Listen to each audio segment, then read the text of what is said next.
पिछले 3 दिन से गन्ना किसान धरने बैठे हुए हैं। लुधियाना जलंधर हाईवे उनकी तरफ से ब्लॉक किया गया है और उनकी सिर्फ एक मांग है, जो उनकी बकाया राशि है और जो गन्ने का समर्थन मूल्य है उसे बढ़ाया जाए। तो आज 3 दिन बाद उनकी आज मीटिंग हुई है सरकार के साथ, जिस मीटिंग में खुद सुखजिंदर रंधावा ने चेयर किया है।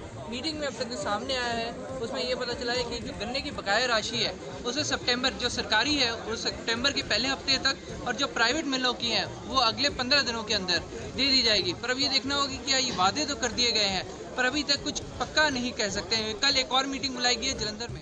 बहुत कुछ गल हुई, हाले मनन वाली कुछ नहीं, हाले तो सिर्फ गलबात हुई है।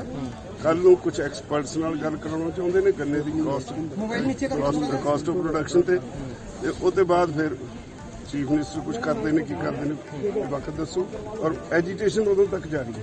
बकायदे भुगतान ਨੂੰ ਲੈ ਕੇ ਗੱਲ ਹੋਈ ਹੈ, पेमेंट ਨੂੰ ਲੈ ਕੇ राजल साहब ਕੀ ਕਹਿੰਦੇ सारा दसांगे फिर सर बकाया राशि ਨੂੰ ਲੈ ਕੇ जरा एक बार क्लियर कर दो।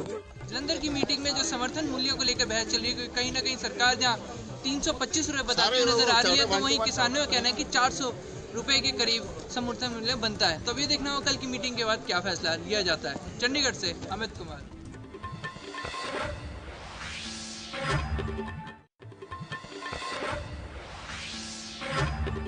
पहाड़ी क्षेत्रों में लगातार बरसात होने से सरयू नदी के जलस्तर में लगातार बढ़ोतरी हो रही है, जिसको लेकर प्रशासन लगातार लोगों से बाढ़ प्रभावित क्षेत्रों में न रहने के लिए अपील कर रहा है।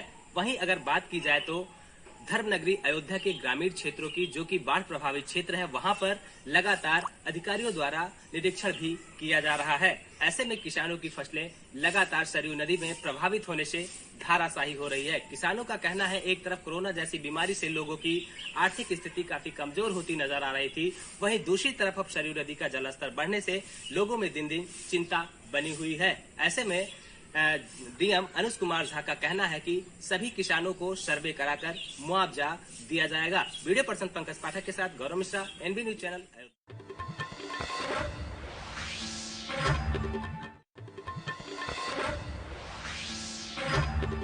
जहां एक तरफ पूरा देश रक्षाबंधन का पावन पर्व मना रहा है, जिसमें कि भाई बहन के हाथों पर राखी बांध करके खुशियों के त्योहार को मना रही है, ऐसे में कानपुर में इस त्योहार के दिन नव दंपति ने अपनी जीवन लीला समाप्त कर ली। कानपुर के महाराजपुर थाना अंतर्गत रूमा में रूबी उम्र लगभग 22 वर्ष और जयवीर उम्र लगभग 25 वर्ष ने फांसी के फंदे पर झूल करके अपनी जीवन लीला समाप्त कर ली। बताया जा रहा है कि दोनों ने कमरे को अंदर से बंद कर लिया था। मकान मालिक ने 112 नंबर पर सूचना दी, जिसके बाद पुलिस के आला अधिकारी सहित फॉरेंसिक की टीम भी मौके पर पहुंची। जिसके बाद दरवाजा खुलवाया गया तो देखा गया दंपत्ति फांसी के फंदे पर झूल रहे हैं। पुलिस ने शवों को नीचे उतार करके पंचनामा भरवाया और उसके बाद पोस्टमार्टम के लिए भेज दिया। फिलहाल अभी तक किसी भी प्रकार का कोई भी सुसाइड नोट नहीं बरामद हुआ है। पुलिस जांच पड़ताल में जुट गई है। अब देखने वाली बात यह है कि इस आत्महत्या के पीछे क्या कारण निकल के आता है। कैमरा पर्सन सत्यम गोस्वामी के साथ अनुज तिवारी, एएनबी न्यूज कानपुर। की मंशा है कि ग्रामीण क्षेत्रों में भी लोगों को शुद्ध जल मिले।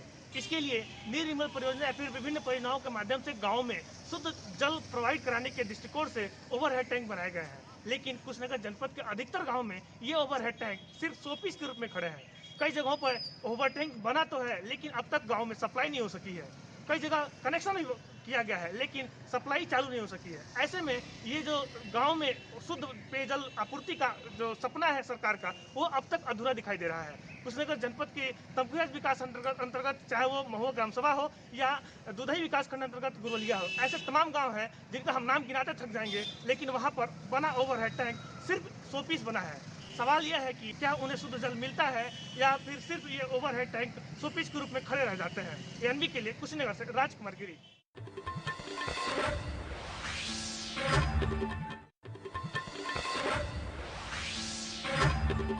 कौशाम्बी में रक्षाबंधन का पवित्र त्योहार, बहनों ने भाइयों की कलाई पे बांधी राखी, भाई ने दिया रक्षा करने का आशीर्वाद।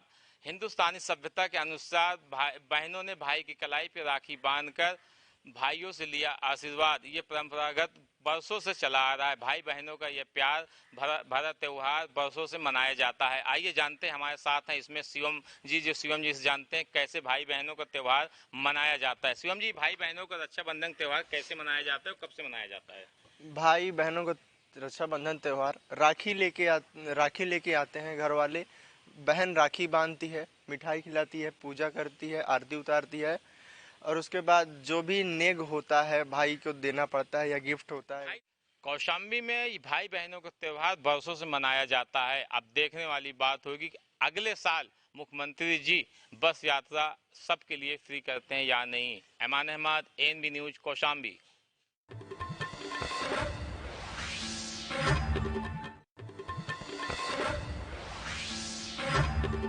खबर है गाजियाबाद से, जहां भारत सरकार का विमान 177 यात्रियों को लेकर हिंडन एयरपोर्ट पर सकुशल पहुंचा है।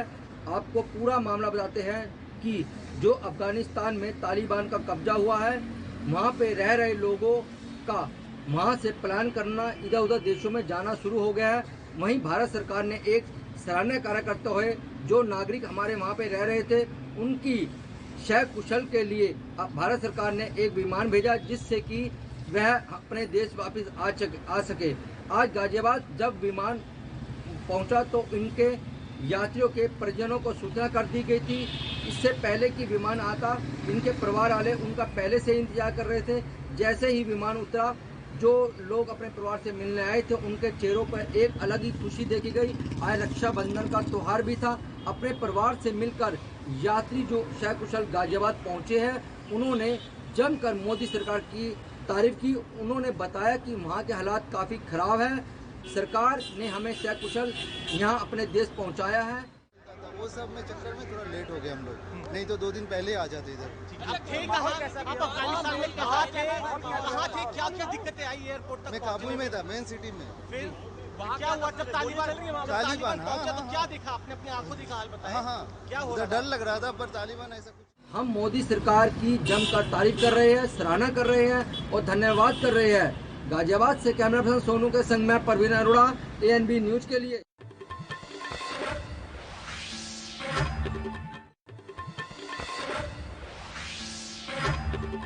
कारागार में आज भारी संख्या में बहनें अपने भाइयों को राखी बांधने के लिए पहुंची।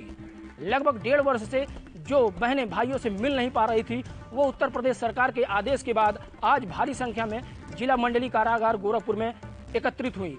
बहनों के आंखों में खुशी के आंसू छलक रहे थे। बहनें उत्तर प्रदेश सरकार के इस फैसले का स्वागत कर रही थी और उन्हें धन्यवाद ज्ञापित कर रही थी। बहनों ने आंसू अपने रोकते हुए बताया कि 1.5 साल बाद आज हम अपने भाइयों को राखी बांधेंगे और रक्षाबंधन के इस पवित्र त्यौहार पर अपने भाइयों को याद करेंगे। वहीं बहनों ने कहा कि हम जो अपने भाइयों से राखी बांधने के बाद ये आशा करते हैं कि वो अब गलत रास्ते पर ना चलें और सच्चाई और ईमानदारी के रास्ते पर चलते हुए जल्द से जल्द जेल से रिहा हों और अगले साल वो घर में आकर बहनों से राखी बंधवाएं। हालांकि इस बात ये जो आदेश था, इसको लेकर जिला मंडली कारागार पूरी तरीके से सतर्क था। सोशल डिस्टेंसिंग का पालन किया जा रहा था और 72 घंटे के पहले RT-PCR की जो रिपोर्ट थी वो जिनके पास थी उन्हीं को आज इजाज़त मिली थी कि वो जेल में आकर अपने भाइयों को राखी बांध सकेंगे। इस अवसर पर बहनों ने भाइयों को और उत्तर प्रदेश सरकार को धन्यवाद ज्ञापित किया। ANB न्यूज के लिए गोरखपुर से गोविंद कुशवाहा। देवरिया की पुलिस लगातार चोरी की घटना को रोकने के लिए प्रयास कर रही है और सफलता भी मिल रही है। हम बता दें कि देवरिया की खुखुंदू पुलिस जो कि अभी 2 अभियुक्तों को गिरफ्तार की है और 4 पहिया 2 वाहन गिरफ्तार करके हासिल किया है, जो वाहन चोरी के बताए जा रहे हैं। बिहार के एक वाहन उसमें है और पुलिस लगातार वाहन चोरों पर शिकंजा कसना चाह रही है। बाइक चोर, 4 पहिया चोर यहाँ पे बिहार बॉर्डर होने के नाते काफ़ी बढ़ गए हैं और हमेशा गाड़ियाँ चोरी होती रहती हैं। लेकिन खुखुंदू पुलिस के हाथ सफलता लगी है। 2 अभियुक्तों के पास से 2 वाहन और एक तमंचा पुलिस ने बरामद किया है और 2 अभियुक्तों को गिरफ्तार करके न्यायालय भेजा है। इस खुलासे के बाद पुलिस को थोड़ी सी राहत मिली है कि चोरी की घटना पर रोक लगेगा। लेकिन देवरिया में लगातार चोरी की घटना पुलिस के लिए सिरदर्द बनता जा रहा है। इसके लिए एक ठोस पहल उठानी होगी, जिसके लिए लगातार पुलिस अधीक्षक डॉक्टर श्रीपत मिश्रा प्रयास भी कर रहे हैं और टीम बना के चोरों पर शिकंजा कस रहे हैं, जिसका नतीजा आपको देखने को मिल रहा है कि चोर यहाँ पे पकड़े जा रहे हैं और वाहन भी बरामद हो रहे हैं। अगर पुलिस और तेज़ी से ऐसे काम करती रही तो बहुत जल्द ऐसा समय आएगा कि जो चोरी के वाहन हैं, जो लोगों के लिए मुसीबत बना है, उनके वाहन काफ़ी दिनों से गायब हैं, वो भी मिलने की उम्मीद है। चोरों के कुछ गिरोहों की जानकारी होने के बाद पुलिस लगातार उस पर लग करके कार्रवाई की और 2 4 पहिया वाहन जो काफ़ी समय से गायब थे उसे पुलिस ने बरामद किया है। बड़ी सफलता मानी जा रही है। इस सफलता के बाद पुलिस अधीक्षक ने अपने पुलिसकर्मियों की जहां पीठ थपथपाई है, वहीं और खुलासे का भी आदेश दिया है। देवरिया से विशाल मिश्रा, NB न्यूज।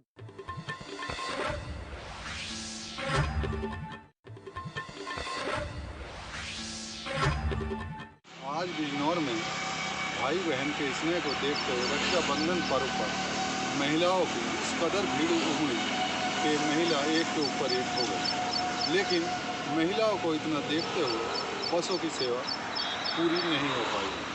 इसमें बहुत महिलाओं ने शिकायत की है। महिलाओं का कहना है कि योगी आदित्यनाथ मुख्यमंत्री जी ने उन्हें एक रक्षाबंधन पर उपहार दिया था। क्या नाम है आपका? आपको कहाँ जाना था बस से? जाना था। कितनी देर हो गई आपको यहाँ खड़े हुए? 3 घंटे हो गए। कोई बस नहीं आई यहाँ पर? कोई बस नहीं आई। किसी से मालूम करे तो सब लोग कहेंगे कोई चांद कोई नूर कोई। अच्छा, जैसे आज रक्षाबंधन है, बसों को फेरे बढ़ाए गए हैं। रक्षाबंधन जा रही कोई गाड़ी आई नहीं। कुछ शिकायत करी आपने किसी से? काफी साल से मालूम करिए, कोई बताते नहीं दे रहा। जिसको रोडवेज विभाग पूरा नहीं कर पाया। ANB न्यूज से Guddu Bharti, Bijnor.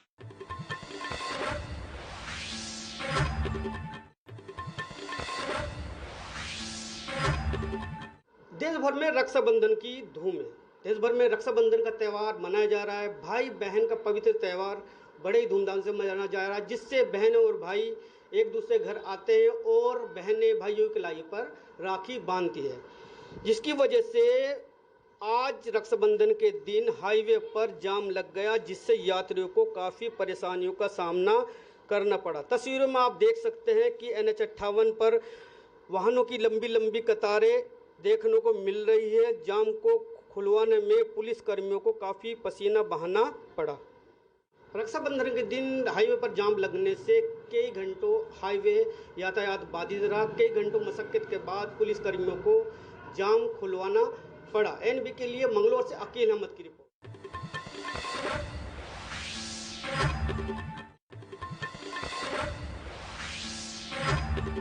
Mumbai crime branch unit 12 ने एक शख्स को गिरफ्तार किया है, जिसके पास एक देसी पिस्टल और एक जिंदा कारतूस बरामद किया गया है। क्राइम ब्रांच यूनिट 12 को जानकारी मिली कि दहिसर इलाके में एक शख्स पिस्टल लेकर लोगों को धमकाता है और पैसे की वसूली करता है। इस जानकारी के बाद दहिसर क्राइम ब्रांच ने जाल बिछाया और शख्स को रंगे हाथ गिरफ्तार कर लिया। गिरफ्तारी के बाद से उसके पास से एक पिस्टल और जिंदा कारतूस बरामद किया गया। फिलहाल यह जानकारी मिल रही है कि इस शख्स के ऊपर MHB पुलिस स्टेशन में कई और मामले दर्ज हैं। वहीं क्राइम ब्रांच यह जानकारी में लगी है कि आखिरकार यह शख्स पिस्टल कहां से लाया था और किसके लिए लाया था। कैमरा पर्सन विनय सिंह के साथ मैं सोनी, NB न्यूज, मुंबई।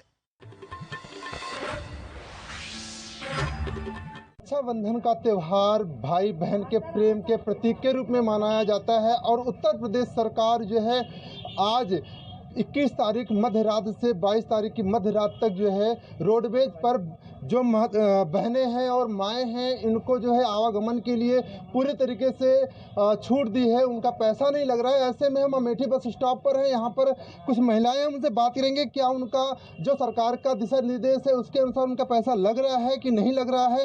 आखिर इसकी एक पड़ताल भी कर रही है। इसके हिसाब से हम आज पड़ताल भी करते हैं। क्या नाम है आपका? जी, कविता देवी। ये बताओ, सरकार के द्वारा फ्री बस सेवा दी गई है आप लोगों को, तो क्या आपकी पैसा लग रहा है कि फ्री है? पैसा नहीं लग रहा, फ्री है। हम बहुत एक्साइटेड हैं इस बात से कि मोदी जी हमें फ्री सेवा दिए हैं रक्षाबंधन में। रक्षाबंधन का त्यौहार कैसा मनाया आपने? बहुत ही शानदार। बहुत ही शानदार मनाया है। बहुत ही खुशी से।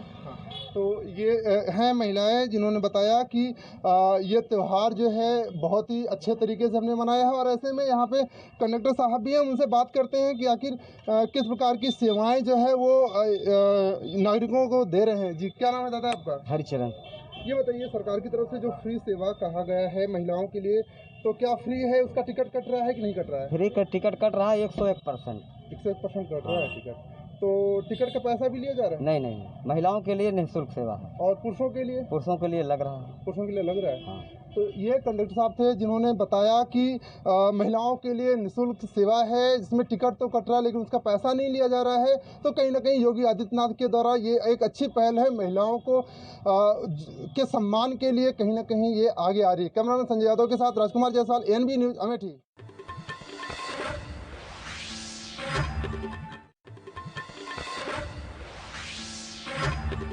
जनपद मैनपुरी में आज सनसनीखेज मामला प्रकाश में आया है, जहां पर रक्षाबंधन से एक दिन पूर्व अपनी ही सगी बहन पर हत्या करने का आरोप लगाया गया है। दरअसल पूरा मामला थाना कोतवाली क्षेत्र के पचौरी कंपाउंड का है, जहां पर एक महिला संदिग्ध परिस्थितियों में फांसी के फंदे पर लटकी मिली थी। वहीं परिजनों ने मृतक महिला के भाई पर 25 लाख रुपए की लेन देन को लेकर आरोप लगाया गया है।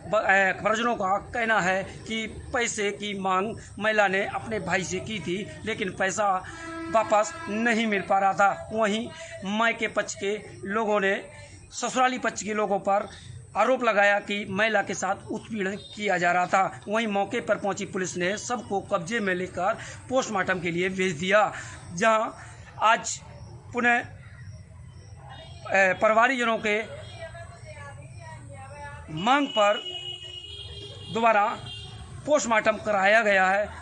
और मैनपुरी SP का कहना है जो भी मामला निकल के आएगा उसके तहत विधिक कार्रवाई की जाएगी। मैनपुरी से Rajinikanth Tiwari, ANB news, Mainpuri.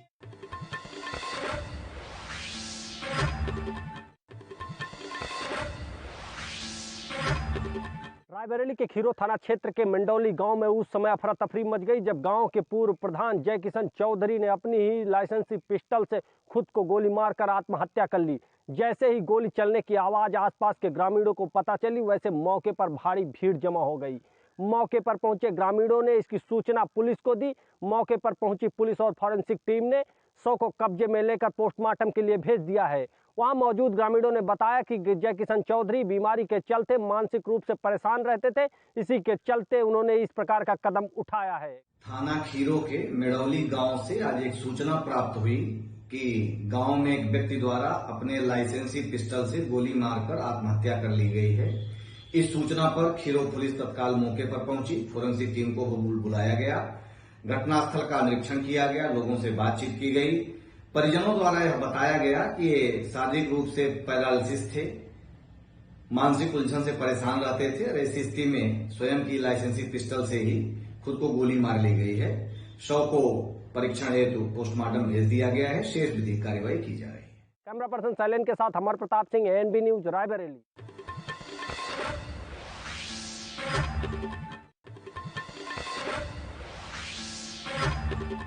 Police विभाग में उस समय हड़कंप मच गया जब पुलिस को पता चला कि एक करनाल मेरठ हाईवे रोड पर स्थित गांव हरिनगर के जंगलों में एक महिला का शव पड़ा है। जिसके बाद पुलिस ने सूचना मिलते ही मौके पर पहुंचकर शव को कब्जे में लेकर उसकी शिनाख्त शुरू कर दी। जिसके बाद पता चला कि मृतक महिला उसी गांव की रहने वाली है और अपने घर से सब्जी तोड़ने के लिए जंगल में पहुंची थी, जिसके बाद वो घर वापस नहीं पहुंची।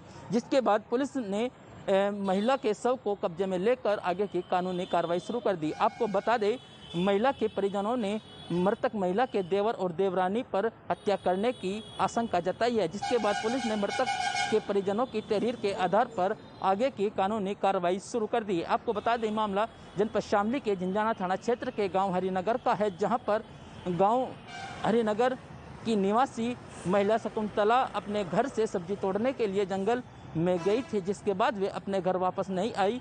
महिला के घर वापस न आने के बाद मृतक के परिजनों ने आशंका जताई और पुलिस को सूचना दी। जिसके बाद पुलिस और मृतक के परिजनों ने महिला को तलाशना शुरू किया। जिसके बाद पता चला कि महिला गांव के ही एक जंगल में एक खेत में उसका शव पड़ा मिला है। जिसके बाद पुलिस ने शव की शिनाख्त की, जिसके बाद महिला उसी गांव की रहने वाली बताई गई है। आपको बता दें, पुलिस ने महिला के शव को कब्जे में लेकर उसको पोस्टमार्टम के लिए भेज दिया है और मृतक के परिजनों की तहरीर के आधार पर आगे की वैधानिक कानूनी कार्रवाई शुरू कर दी है। तहरीर मिला है, उस तहरीर के आधार पर मुकदमा जो है थाने पर दर्ज किया गया है। इस मुकदमे में जो प्रारंभिक कारण लिखा गया है शक के आधार पर, उसमें जमीन से संबंधित विवाद है और जो कंप्लेनेंट हैं उन्होंने अपने ही छोटे भाई और उनकी पत्नी पे शक के आधार पर मुकदमा दर्ज कराया है। इसमें टीमें गठित की गई है और सभी तरह के साक्ष्य जुटाए जा रहे हैं, सारी एनालिसिस की जा रही है। जल्द ही इस घटना का पुलिस द्वारा खुलासा किया जाएगा। सहयोगी कैमरामैन के साथ दीपक कुमार, ANB न्यूज शामली। जिस प्रकार की देश में लगातार रक्षाबंधन के पर्व को धूमधाम से मनाया जा रहा है, इसी के तहत में संभल में एक गांव ऐसा भी है जहां पर लगभग 300 वर्षों से रक्षाबंधन का त्योहार नहीं मनाया जाता है, क्योंकि यहां पर पुराने बुजुर्गों का मानना है कि यहाँ पर पुरानी धार्मिक मान्यताओं के अनुसार यहाँ पर ठाकुर और यादव जाति में काफी गहरे संबंध थे।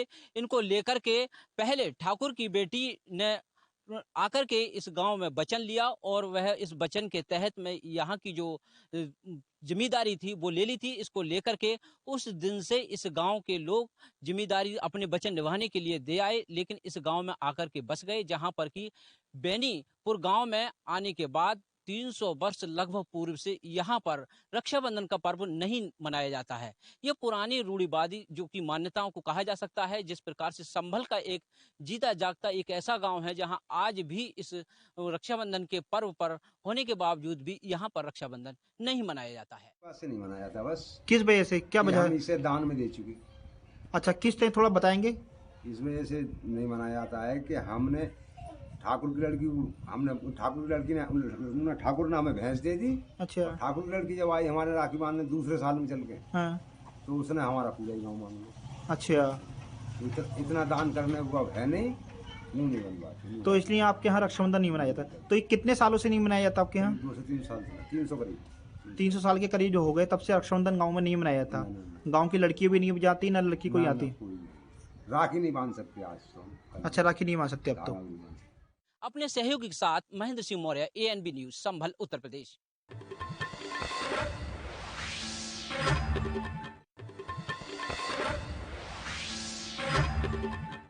यूपी के जनपद हाथरस में कॉलोनियों में नालियों के गंदे पानी के जल जमाव की समस्याओं को लेकर लोगों को काफ़ी समस्याओं का सामना करना पड़ रहा है।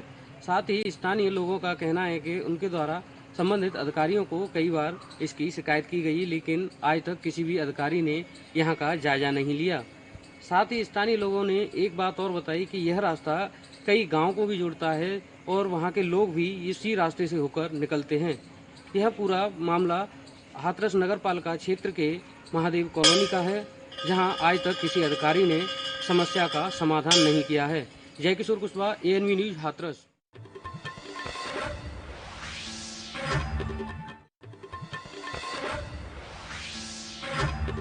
शिक्षा में आशा वर्करों ने निकाला जुलूस, चेतावनी यात्रा के रूप में प्रदेश सरकार को दी चेतावनी। मुख्यमंत्री ने कहा है कि अभी 1 महीने का समय लगेगा आपकी बातें सुनने के लिए। हम आज 21-22 दिन से धरती पे मरम्मत पे बैठे हैं, CC में हमारी बहनों की तबीयत खराब हो रही। अगर बहन को कुछ भी होगा तो इसका जिम्मेदार सरकार होगी, और आगे हम कहाँ पे क्या कर दें कुछ पता नहीं है। बहुत आक्रोश आ गया है, हम तोड़ फेड़ में उतर आएंगे और हम सड़कों पे चक्का जाम करेंगे। मतलब प्रदेश सरकार की कार्यप्रणाली से रोष व्याप्त है बहुत ज्यादा।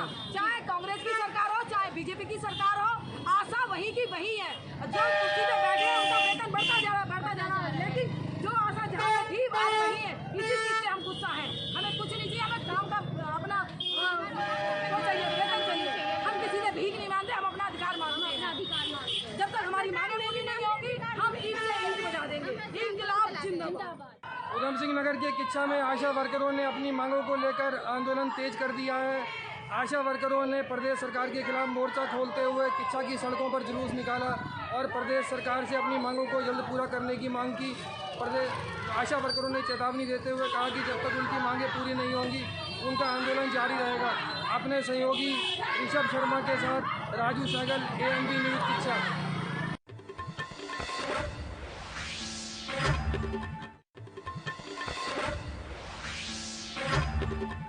चले कि सिद्धार्थनगर के चिलिया थाना क्षेत्र के ग्राम पंचायत अलीदापुर के जमुआ नाले में एक तैरती हुई लाश ग्रामीणों ने आज देखी।